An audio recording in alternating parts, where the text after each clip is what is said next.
I'm your host, Scott Allen Miller, and welcome to Latin American Living. Today, I have with me remotely from Colombia, Eric Peterson, also known as the Generic Expat.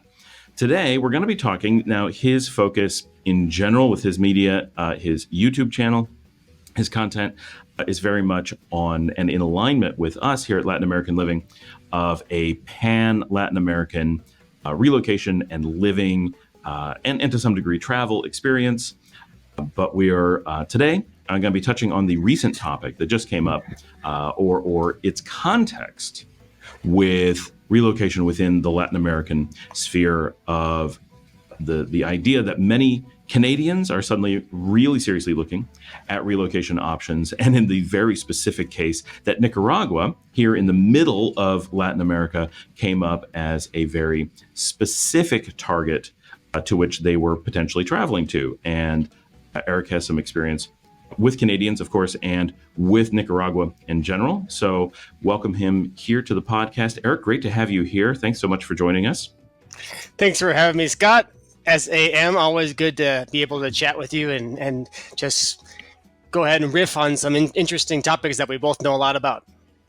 Yeah, it's great. I'm so glad you're here. We've done some videos together on our YouTube channels previously, and always great to have a good discussion. So, Eric, so give me kind of your impression. So you've been talking to people for years and have lived for quite some time in Latin America. So you have this really strong background in a broad area in Latin America. Over the last, especially 2 years, I think, do you feel that we're looking at like an increase? We don't know about like relocation metrics, right? But in the space where people are looking at media or having conversations about relocation, do you feel that there is, especially from the global north and in this region, especially from North America, an increase in at least interest in Latin America and relocation in general? Yeah, absolutely. So first, I want to talk a little bit about what you mentioned before, my experience in Latin America. So I studied for a year and a half in South America, Chile and Brazil. And then I spent about a total of maybe 7 years between South America and Mexico. Now, me driving down and then going through Nicaragua, where we met in León, that was my first time in Central America. So Central America was fairly new to me until recently. And then I got quite a deep dive into that, where I spent like a year and a half in mostly Central America.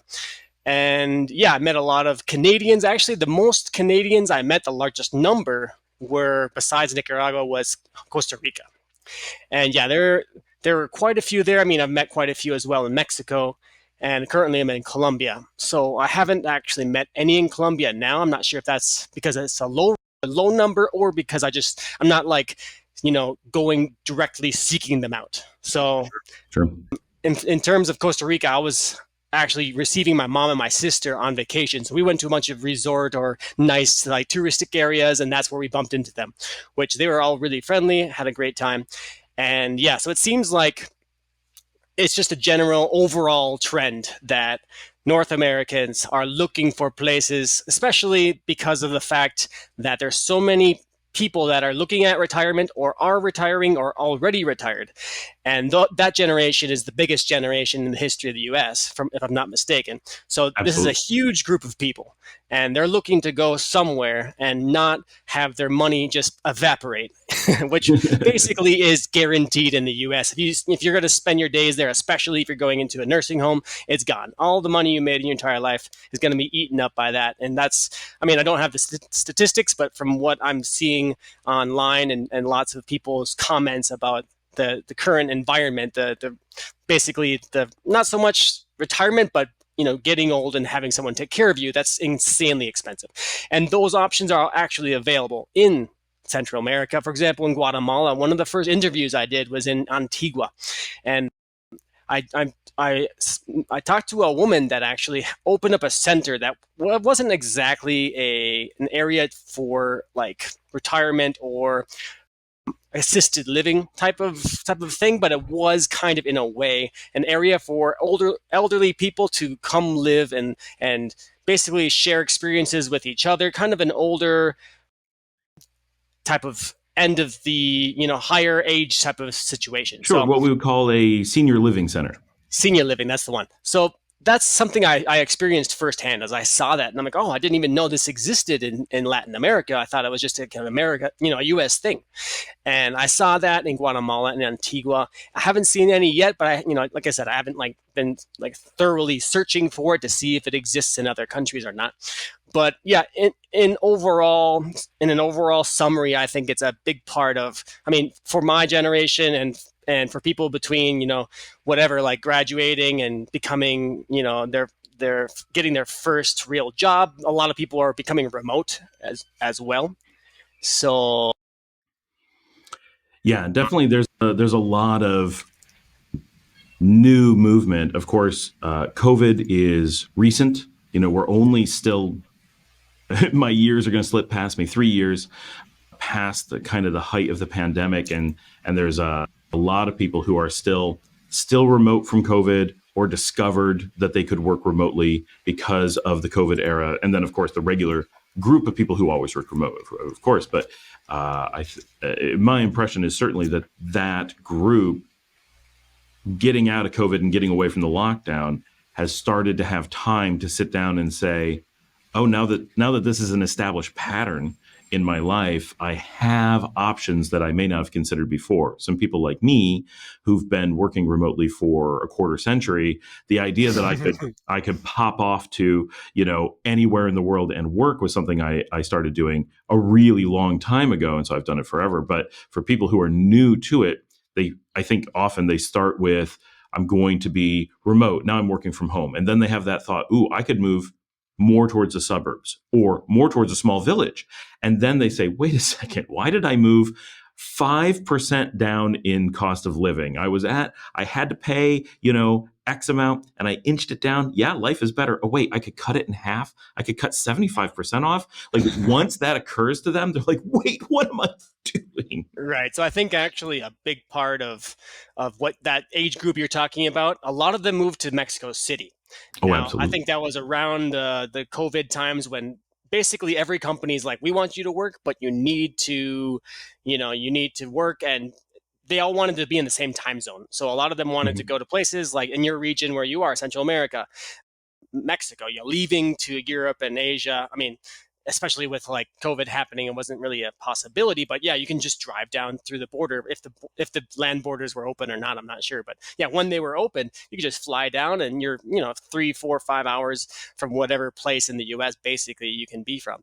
So yeah, I noticed that quite a bit when I was living in Mexico, starting my generic expats channel. Which, by the way, I'm not the generic expat. Remember, we talked about this in my interview with you. I'm not even an expat. All right, I'm a digital nomad that makes information for people that are thinking about becoming the expat or immigrant person moving abroad. So it's not really me giving you information about my life as an expat. I'm more just doing digital nomad investigative research, you could say.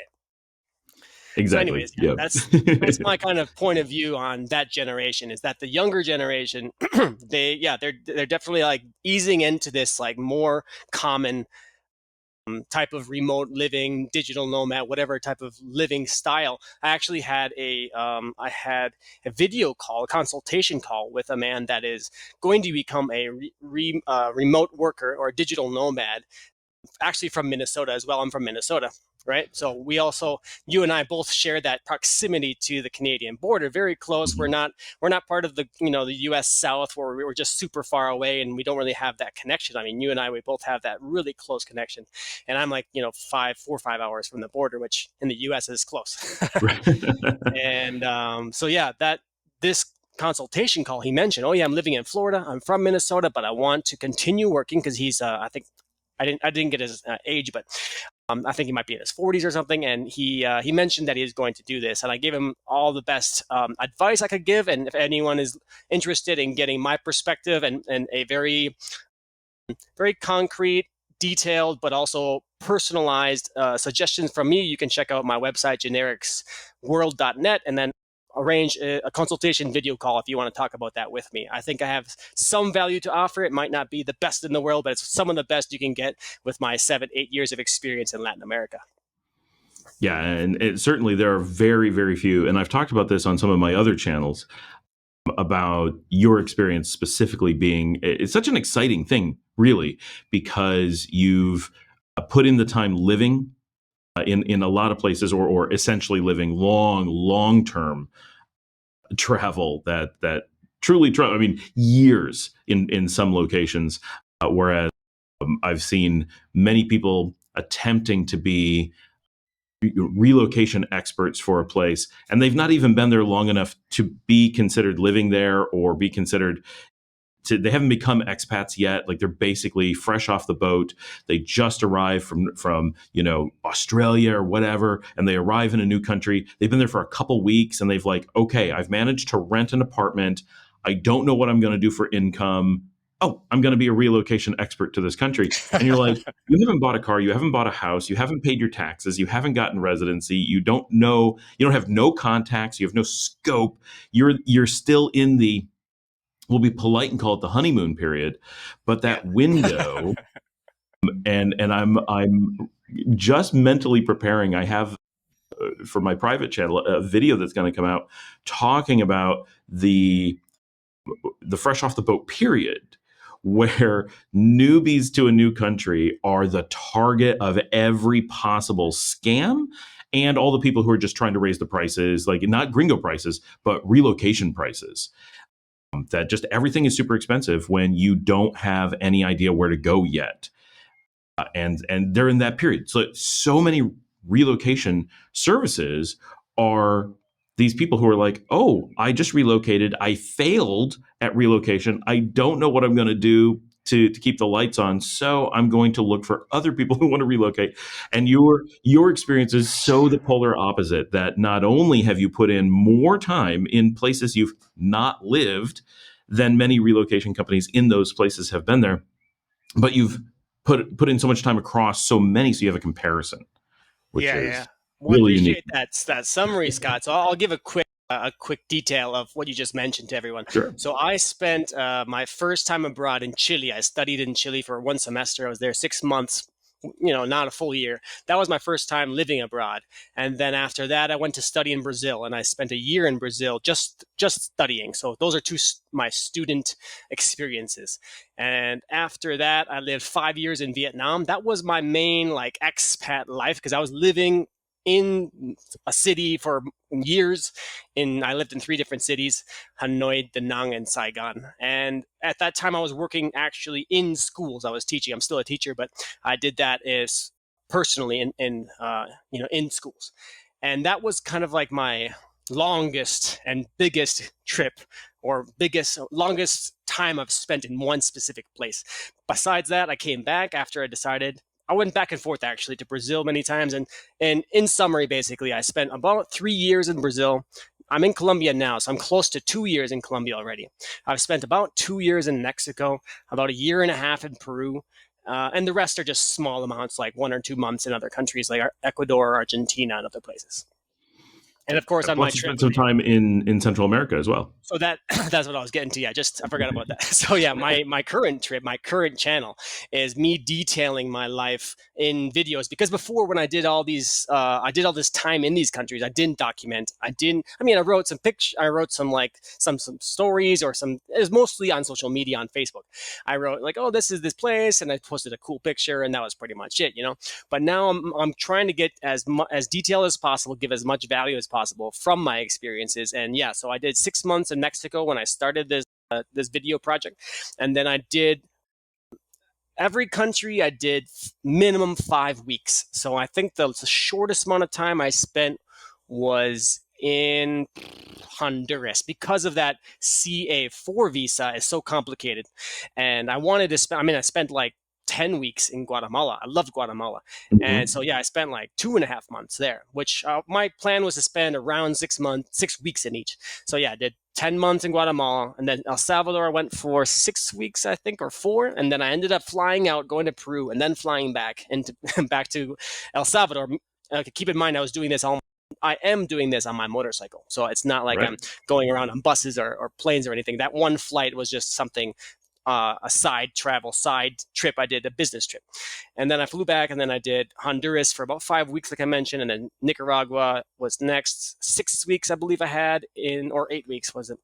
I ended up having to pay a fine for my motorcycle permit because I didn't realize they give really short permits. And then I Yeah. did 6 weeks in Costa Rica, 6 weeks in Panama, and now I've already been 2.5 months in Colombia. So I've been trying to edit as much videos as I can from Central America. Yours is coming up today if I can finish editing part one, because we did such long interviews. Oh my gosh. I have to make 3 parts because it's just too much to put into one video. It's like Okay, that's an awesome. hour and a half. Yeah. So, anyways, yeah, I have all this wealth of experiences, and I feel like living abroad for such a long period of time, I have a really like open mind, and I'm very flexible and easily adaptable to new places, and I have kind of a perspective that is very, I wouldn't say very worldly, but I've been in many different places, not the entire world. Obviously, I haven't even been to Europe or Africa or Oceania, whatever you call it. So yeah, I have, going back to Latin America, most of my experience in Latin America. So, with the current topic that's going on, I want to address that a little bit specifically, just because this is, I think, specifically, a lot of Canadians want to see opinions on this very specific question that was brought up by Pierre in the news maybe 10 days ago, that he interviewed a woman whose family had moved from, I believe, actually originally Squamish, if I have the news correctly, to Cape Breton. So they came from the west coast of Canada, which has become very expensive, to the east coast, which is relatively inexpensive. I actually honeymooned in Cape Breton, and a beautiful area, not so expensive. And they still felt it was unaffordable for their family. They were fishermen. And so they ended up moving to Nicaragua because they felt that it was the best option for them to raise their kids. And they were not, it seemed clearly, like passionate Nicaraguan residents. They are certainly appreciative and seem very happy, but they expressed they wished that the economic conditions allowed them to go back to Canada, that they would prefer to be there, but were happy with Nicaragua as their fallback option, I guess, is the best way to put it. And so many people now from Canada, from the US and other places as well, but specifically in this case, so many Canadians, I think, are looking at Nicaragua in Central America and saying, okay, I'm not really familiar with this place. I'm only existing with a cursory knowledge, mostly from US news, mostly that's old. And of course, I think especially Canadians know not to necessarily trust U.S. government reports or U.S. news reports, but they're not sure where else to get information. So that makes it difficult. Nicaragua kind of represents a black hole of knowledge to much of the world. For the Canadians who are now researching Nicaragua, who are wondering, is this a potential place? Is it, and their number one concern is definitely, is it cost effective? Is it a good cost of living? Especially compared to Canada, but also very importantly compared to the rest of the region, right? Is it good compared to Mexico, Guatemala, Colombia, and so forth?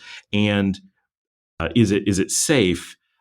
Because safety has become a major concern for Canadians, and kind of always has been, because Canada itself traditionally has been very safe and is now seeing an uptick, or a believed uptick, in crime, and people are becoming worried about their own communities in Canada. I see that all the time. But going to another country, traditionally Canadians have good reason to, I don't know if fear is correct, but coming from most other countries in the Western Hemisphere, moving to other countries, we all kind of have a similar, there's a certain heightened level of danger everywhere. So we're all kind of the same. But Canada traditionally has been so much safer that they have a different context. And the whole world, whether it's the US or Chile or Brazil, it doesn't matter. Everything's more dangerous than Canada traditionally. So they have this concern about safety in a way that most of us just don't think of. So those are the top questions. What do you feel? What is your opinion to Canadians who are wondering a cost of living analysis in Nicaragua and safety in Nicaragua? Are these things that they should be concerned about? How should they be looking at this? Yeah, so those are pretty solid points for wanting to leave a country. Those are push factors, right? If you don't feel like you're getting a good quality of life with what is offered, what is available in terms of jobs and cost, I mean, it makes sense, especially for people that aren't even working. I mean, if you're not working at all, which is the retiring generation, the retiring age group, they're going to think, well, I only have this, what is it, the set cost of whatever, or the set Yeah. amount that I get Fixed from income. fixed income, Social Security, whatever they get. Yeah, if they have a set amount and inflation continues to rise, which I don't believe it's going down in the U.S. at least. I believe it's still around 5%, which is pretty high, and we don't know if it'll go down anytime soon. So that's definitely a worry. That's a sign of concern. And so yeah, if you're trying to leave somewhere, I mean, going to the U.S. is not going to really lower your cost of living unless you go to a really undesirable place. And of course, that's not the intention, right? You're like, okay, I need to leave my great quality of life, very expensive, to this low quality of life, but cheaper. It's like, well, no, not really exactly the point. The point is finding a place where you can spend less and get more, and maybe even contribute more with your exotic or your new interests that you're bringing to the table, right? So if you're coming to a new place, you can say, hey, I like doing this or that. I remember seeing in your videos, you talk about how Canadians have their own community. They've really come down from Canada, a huge group compared to the rest of the other groups.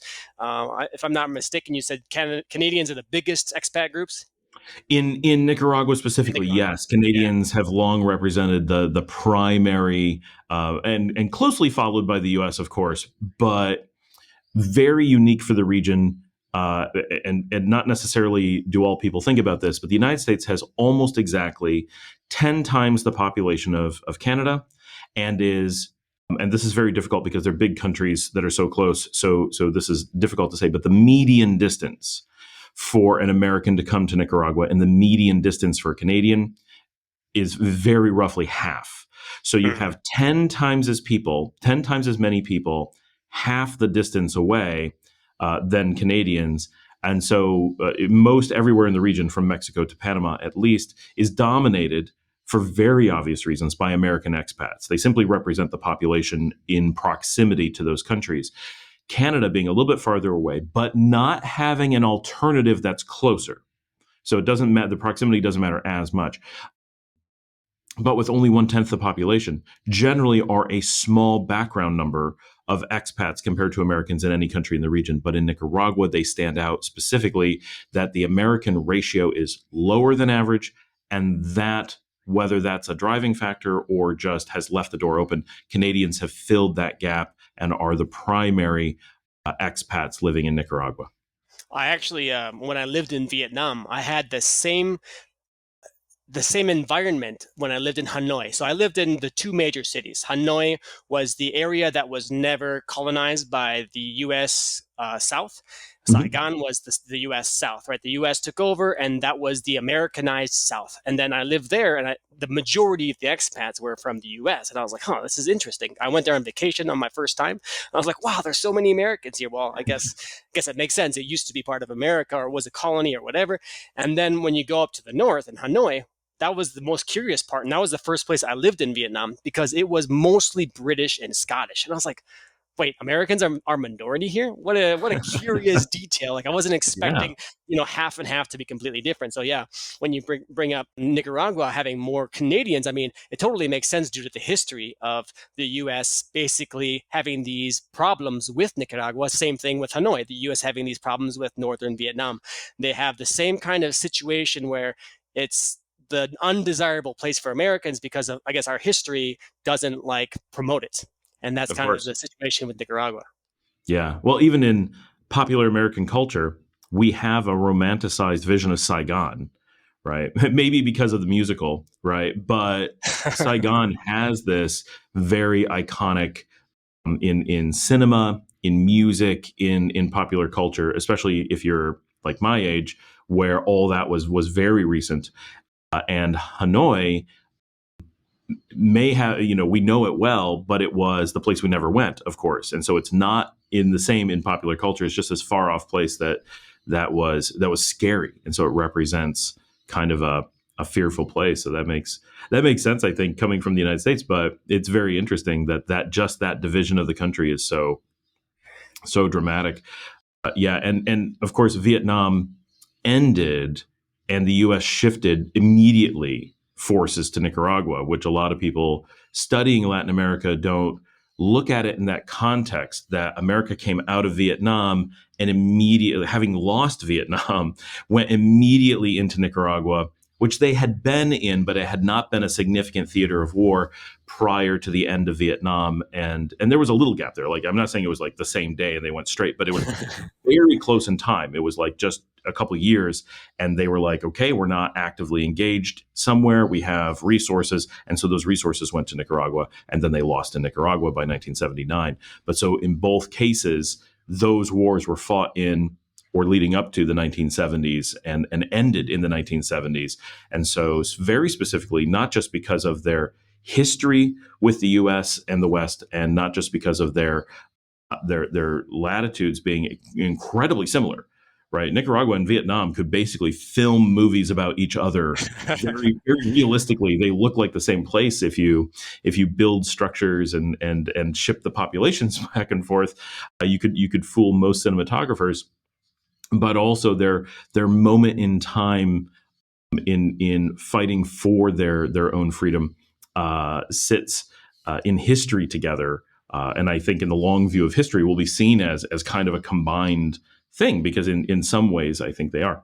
So there's a lot of I think kind of emotional connection or ideological historical connection between the countries. I think they tend to look at each other like, yep, we were kind of in this fight together, even though it was technically separated a little bit in time.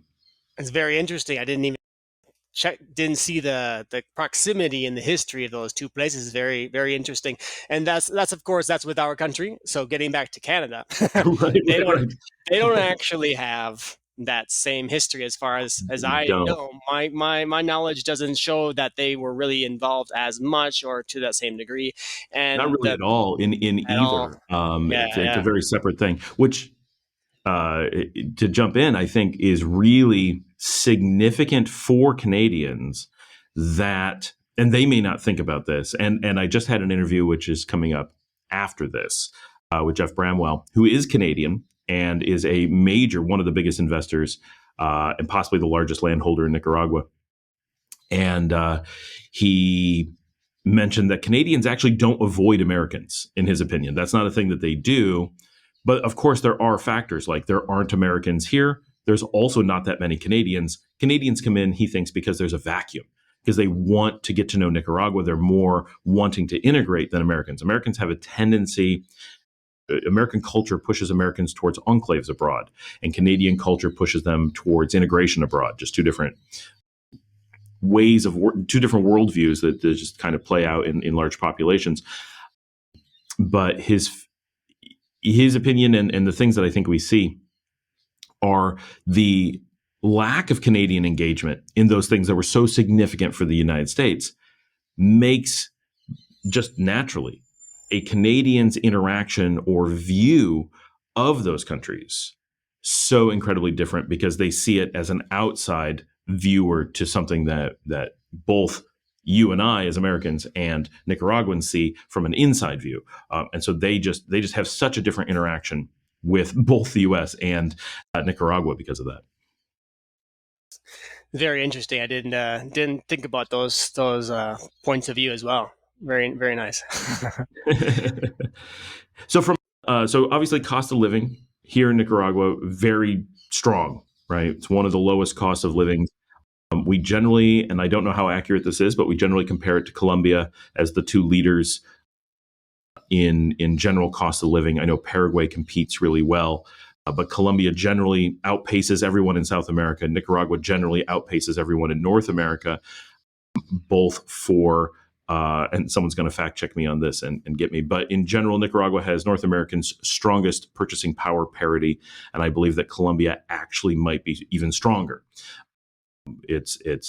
We generally give Colombia the lead in cost of living comparisons, but it's very close, very competitive.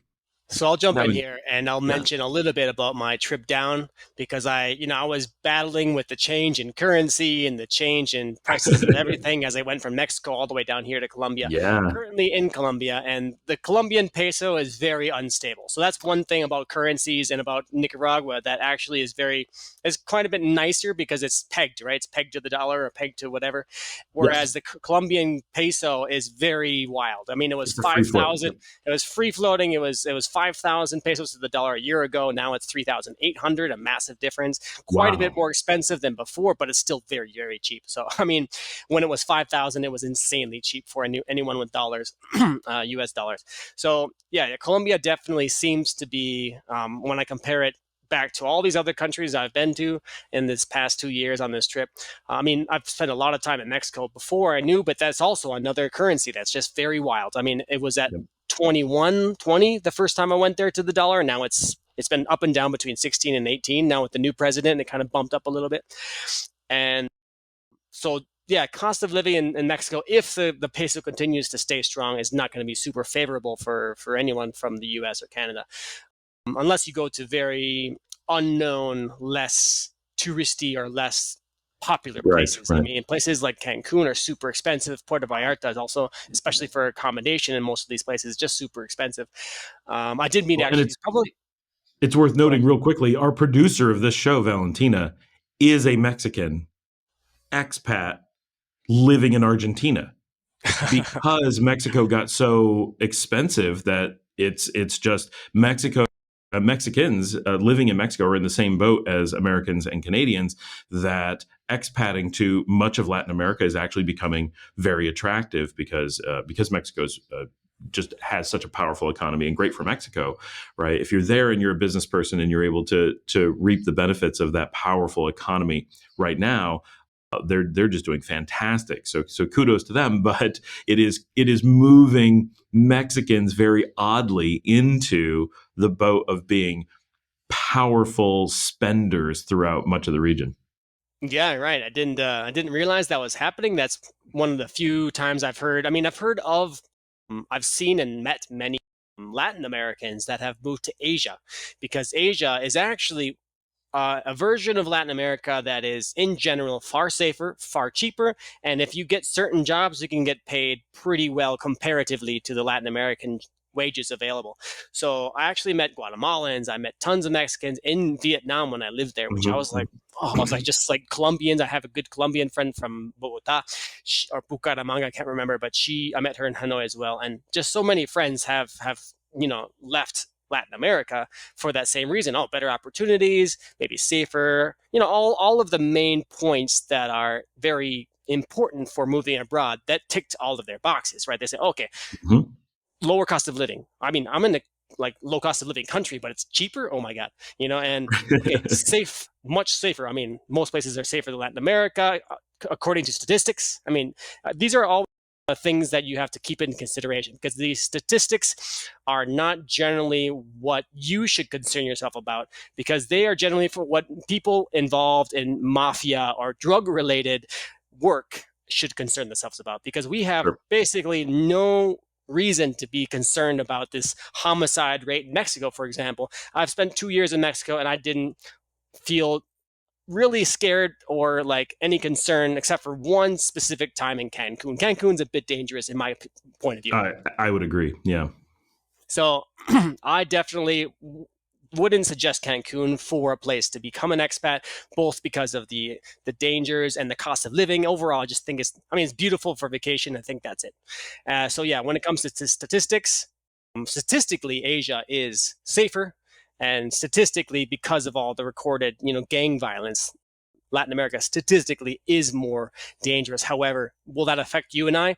Probably 0%, right? So that's just things people should keep into consideration. That's a Mexico thing. And then, of course, you're talking about cost of living, which basically the rest of Central America, besides Costa Rica, is quite a bit cheaper. I wouldn't say Panama's much cheaper, but it's probably similar. It's noticeably cheaper. Yeah. Yeah, I guess.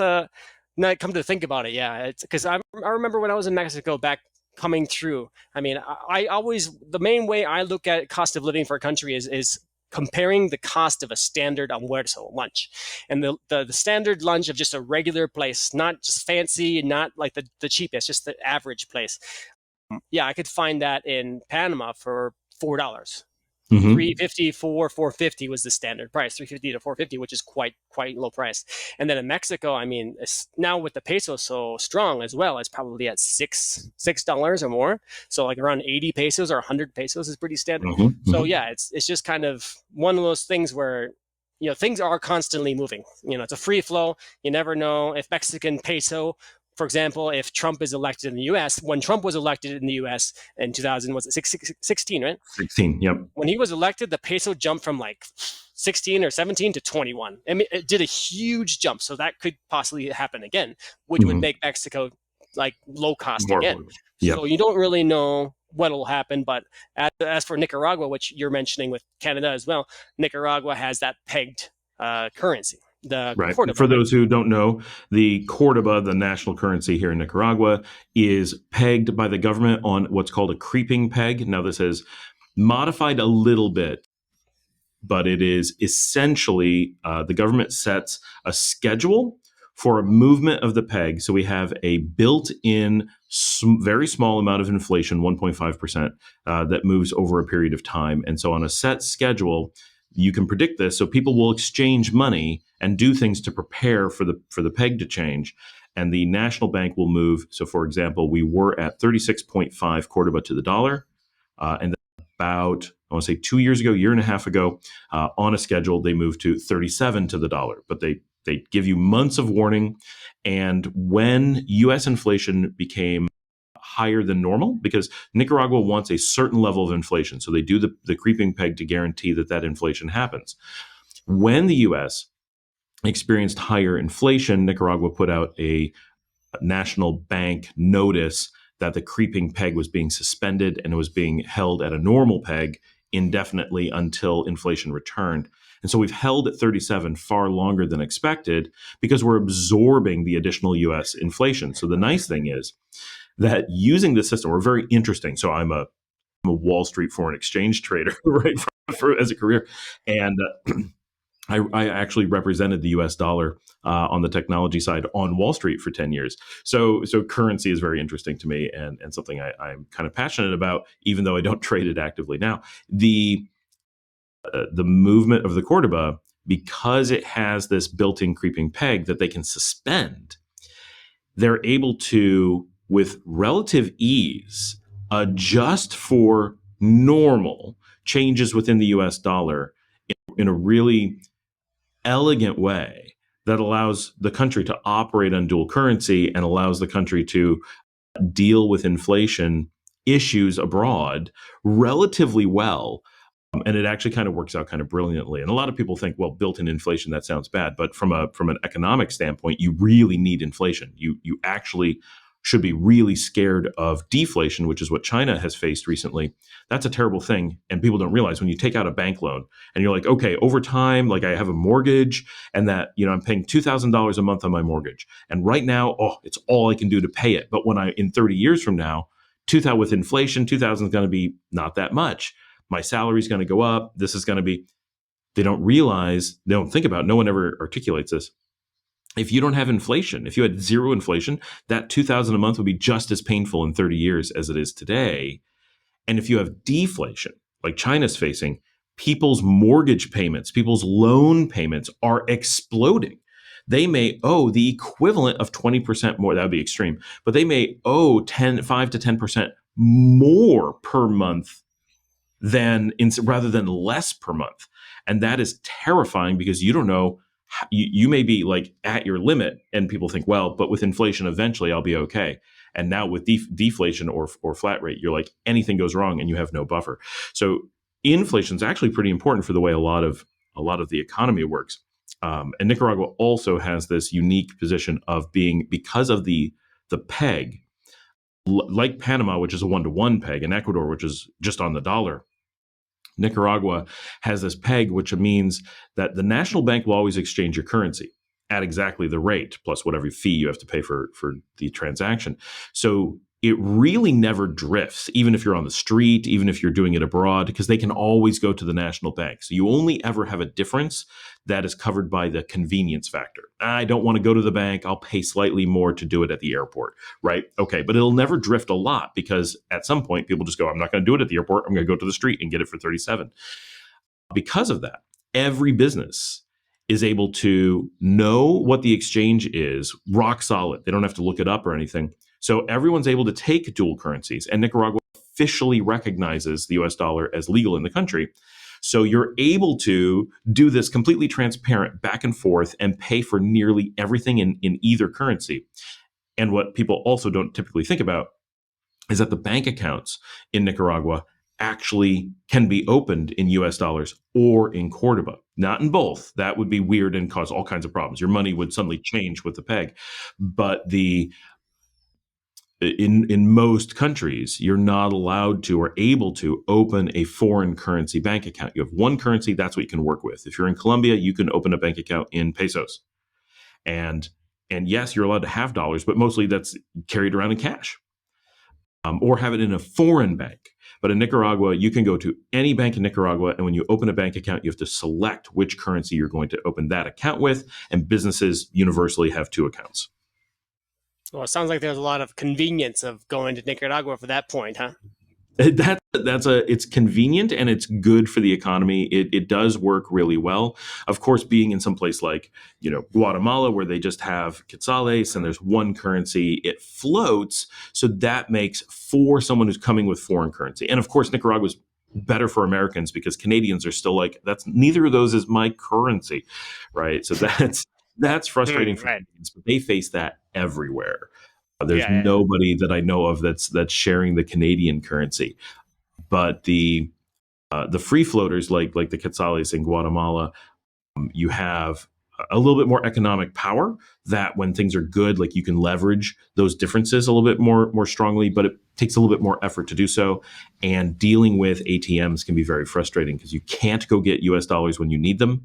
You have to take whatever floating rate there is. You have to know what's going on. It takes a little bit more mental energy, but it does have some economic advantages as well. Floating is not a necessarily bad thing. It allows for more adjustments within the local economy, but you definitely From my experience in Guatemala, just about in here, I was kind of surprised at how small the differences were from when I checked out the overall changes in the quetzal. It's been pretty stable comparing it to the colon, right, in Costa Rica, and the peso, of course. Those have just been wild up and down, whereas the quetzal, I think in the past 10 years, it's been between like 7 and 8.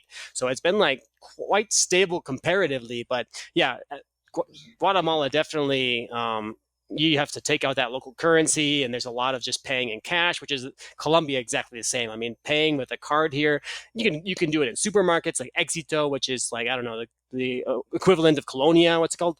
La Colonia. La Colonia, probably similar to that one. And of course, all of like the nicer places you can use cards. I use my card as much as possible because I use Charles Schwab. Charles Schwab, sponsor me. I love using your card. 0 transaction fees for international payments, so I pay for everything I can with that card. It uses the daily rate of what the dollar is to whatever currency you're using, and it refunds the ATM. When you come to an ATM, they give you the money back that the ATM charges you. So it's just like an amazing card for an expat. It's literally the card to have as an American. Now, I don't know if Canadians can take advantage of that because I think it's a strictly for the U.S. Citizen. So that's something to look into for Canadians if that's available or not. So I would suggest it if it definitely is. It may be, because that's actually not an American bank. That's actually a Swiss bank. Right. They may offer that. It is a really powerful card, though. But it's worth noting that's a debit card. Right. Which is the specialty thing. A lot of times when people are looking at cards, they're looking at credit cards. Because you have some protections from credit cards, obviously, and a lot of people want to use them for points. A lot of people want to use them for just the safety of a credit card. But if you're going to have a debit card, Charles Schwab is kind of the go-to, expats need to know about it kind of secret thing that if you're going to be doing those kinds of transactions, it's kind of amazing. Yeah, it definitely has the lack of protection, that's for sure. So it's something to keep in mind, I guess. Yeah, yeah, yeah. I mean, we could probably do a really great episode just talking about card management, Yeah, right. right? And which cards to have because. And I'm a big believer in the credit cards. Have four completely unique processors, so that if there's ever a problem with your processing, that you can switch cards and be like, this is going through a different channel. So even if some bank is down, because you'll see that, right? Connections to the banks will be down, and you'll be like, oh no, Visa's down, Mastercard's down. Oh, thank goodness American Express is still operating, or vice versa. Yeah. And that diversity can be important. So that, yeah, I think there's a lot of people don't think about it until you move, and then you're like, now I have to rethink all of my all my plastic, but it can be an important part of travel. Yeah, So definitely. okay, so we touched on the safety in Nicaragua from a how to read the stats perspective, right? Yeah, yeah. But the stats in Nicaragua already say that it's safe, right? So that's useful, especially if you're in Mexico, especially if you're in Guatemala, places that are listed as scary. Costa Rica, right? Costa Rica statistically is right up there with Guatemala as one of the more dangerous countries, and certainly those statistics represent an overall crime. What's interesting is Mexico and Guatemala, that's known to be cartel crime, right? Like we know those are cartels. Costa Rica is not. It is a more general crime. So Costa Rica actually, my understanding of the statistics is that Costa Rica is actually the most dangerous country in the Western Hemisphere for a tourist. If you're an expat or a tourist, it is the most likely place where the crime that exists, which is on the high side, not super high, but on the high side, 300+% that of Nicaragua or the US. So that's noticeable. Yeah, yeah, yeah. Is very general or more general compared to most countries. Oh, Whereas in Guatemala or Mexico, yes, the stats are much higher, and Honduras, of course, but are extremely focused on specific areas, specific activities, specific people and tourists by and large. And of course, you hear horror stories from Mexico, but you have to remember the size of the Mexican tourism market, right? You could have 100 tourists kidnapped and murdered every year in Mexico, and that's still a horrible thing, but it is a tiny statistical number compared to most countries who the average country has less than, I'm going to make up a number, but less than 1% the tourism traffic of Mexico. It has so many tourists that it throws everything off. yeah. When Those you are really good points. Yeah. So when I go to Mexico or Guatemala, I feel completely safe. And Costa Rica, I mostly feel safe, but it's palpable that it is not safe like Guatemala or Mexico when you're in Costa Rica from my perspective. So I didn't even know about the general crime stat. That's very interesting to find out, and it would definitely make sense because I mean there doesn't seem, I mean, the what you're talking about with Mexico, Guatemala, and here in Colombia as well, the narco or mafia or all those drug related crimes that are basically mafia, gangster Hmm. versus gangster. That's something us tourists, us foreigners, don't need to worry about. Whereas Costa Rica definitely had kind of a definitely had feel of being a bit less safe than I was expecting. Yeah, I definitely don't know how you can't really know about the crime and mafia crime and that level of it unless you see statistics, right? So Hmm. that's the only way to really know because you're not going to like be able to like start and like tally. So yeah, when it comes to Nicaragua, I didn't mention about Nicaragua. Nicaragua was alongside El Salvador as the safest place I saw in Central America by far. So El Salvador was insanely safe. I wasn't expecting that, but I didn't realize how much Bukele changed the country for the better. That was amazing. Hmm. And then I went to Honduras, which actually surprisingly was more safe than I was expecting. It had this kind of feel of being a little bit unsafe if you're walking around the wrong place at the wrong time. However, that can be anywhere. So Sure. Honduras for me is surprisingly safe more than I was expecting, and having the tourist foreigner not getting involved in anything that would cause that issue. That's what I think it really attributes to. Whereas going into Nicaragua, I was pretty, to be honest, like it's that fear of the unknown. I'm going into I drove across the border, and I was just like going in. I drove straight to Leon. I went to Leon was the first place I visited, and I was like, man, what a city. I mean, I was expecting like lots of traffic, no traffic at all. The roads are amazing and completely empty except for some donkeys and horses and farm animals everywhere. I'm like, wait, all of the traffic from Honduras turned into animals. What is this? I'm like, the cars that used to be back in Honduras are now cheap. Like, Right. It's Nicaragua's often compared to Narnia. Just it was such a bizarre change. So yeah, I drove into it and I was expecting to see crazy traffic because traffic in Latin America, specifically Guatemala City, is insane. It's oh just gosh, so yeah. hard to deal with. And then I drove into Nicaragua. I'm like, there aren't any cars, and I was scared because like the change of like so many people in cars and motorbikes to almost nothing. But perfect roads. I'm like, why are these roads so good if no one's driving them? Like Right. I'm so confused. And I drove over to Leon, and the city was pretty big. And I did some like micro tours before I went to Granada, where I was staying. And Leon, I was walking around, and yeah, like the cost of living was insanely cheap in Leon. I couldn't believe how low it was there. And yeah, the place was beautiful, good weather. And yeah, I didn't spend that much time around there. You could definitely feel that the people didn't have as much money as the other Central American countries. Like it was kind of quite a low kind of cost of living place with people that were generally in a type of poverty that is pretty common in Latin America, but seemed a bit higher in Nicaragua. And Leon, when I was around there, I was like, okay, well, it seems like everyone's pretty nice and calm, though, at least. And then I drove over to Granada, and then drove all around the country for 6 weeks, specifically in Managua. I was like concerned the first time I drove in, like I had to do my motorcycle maintenance there, and I was just shocked. I'm like, man, the roads are perfect, and like people drive like, I mean, super slowly for some reason everywhere. Yes, it's a super slow country. Well, if you spend enough time in Nicaragua, it does become apparent that the amount of dogs, horses, cows. Elton from Immense Coffee Movement, he hit a cow recently on the road. Like I that's noticed. Yeah, I saw his those video. are Yeah, real risks. You come around a corner and suddenly there's big animals. People have the right of way.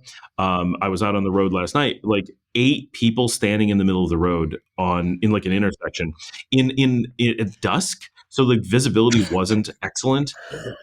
You could certainly see them, but it was like these are a lot of people just in the road, and they don't get out of the way when cars come. People will step out right into traffic. You're constantly watching. So the need to be slow, because there's never a moment in Nicaragua where you're confident, unless you're in like a straightaway and you can see the fences on both sides. You just don't have any confidence that a person isn't going to just pop into traffic, even if you're the only car and there's nothing around and no reason for a person. I have seen 18-year-old kids take a toddler by the hand and walk directly facing away from oncoming traffic in front of a car. Had the driver blinked, looked the other way, had any distraction at all, it would have ran them both over, and they would never have seen it coming. They don't look so often. They don't look before stepping into traffic. They don't watch once they're in traffic. They don't look to adjust. And so the drivers are expected to handle so much adjustment. That is a big piece of keeping cars off the road, and the cars that are on the road stay very slow because there's very little opportunity to go faster. And so and no one wears seatbelts.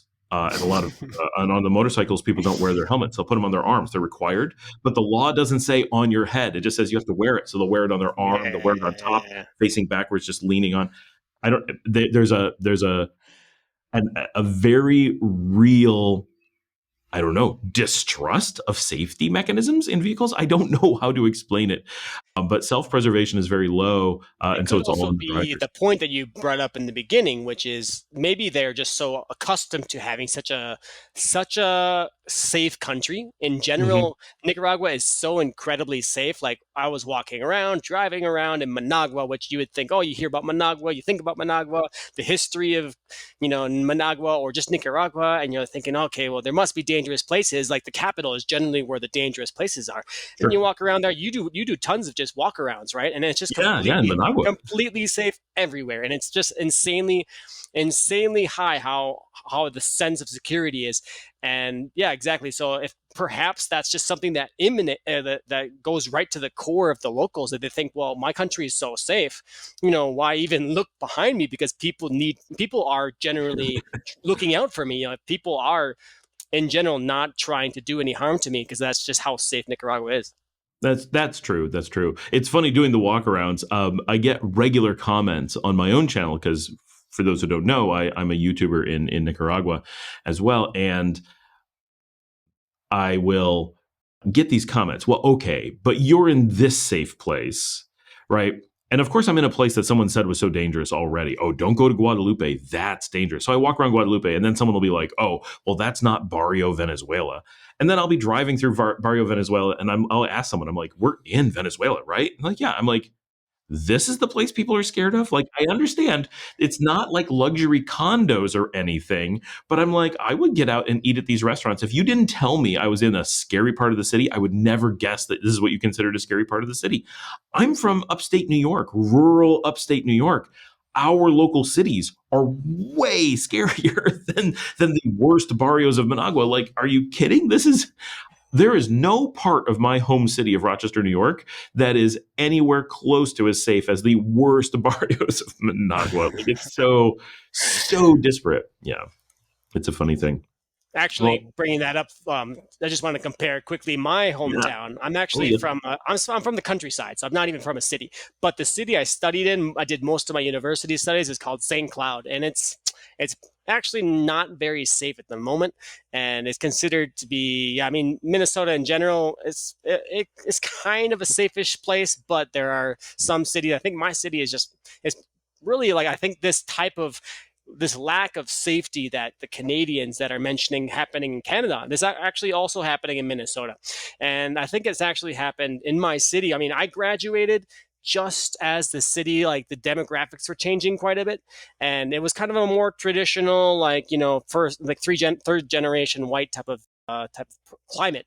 And then it slowly started diversifying, and with that comes changes in how everything works. And of course, I don't know if that's how it is in the rest of the country in the US, or if the same thing has happened in Canada. But from the stories I've read, that is part of the reason that their climate and their atmosphere of safety is changing, is because there's so many so many changing factors with the people and the demographics of what they're used to, which in the past was very homogenous or closely to that point.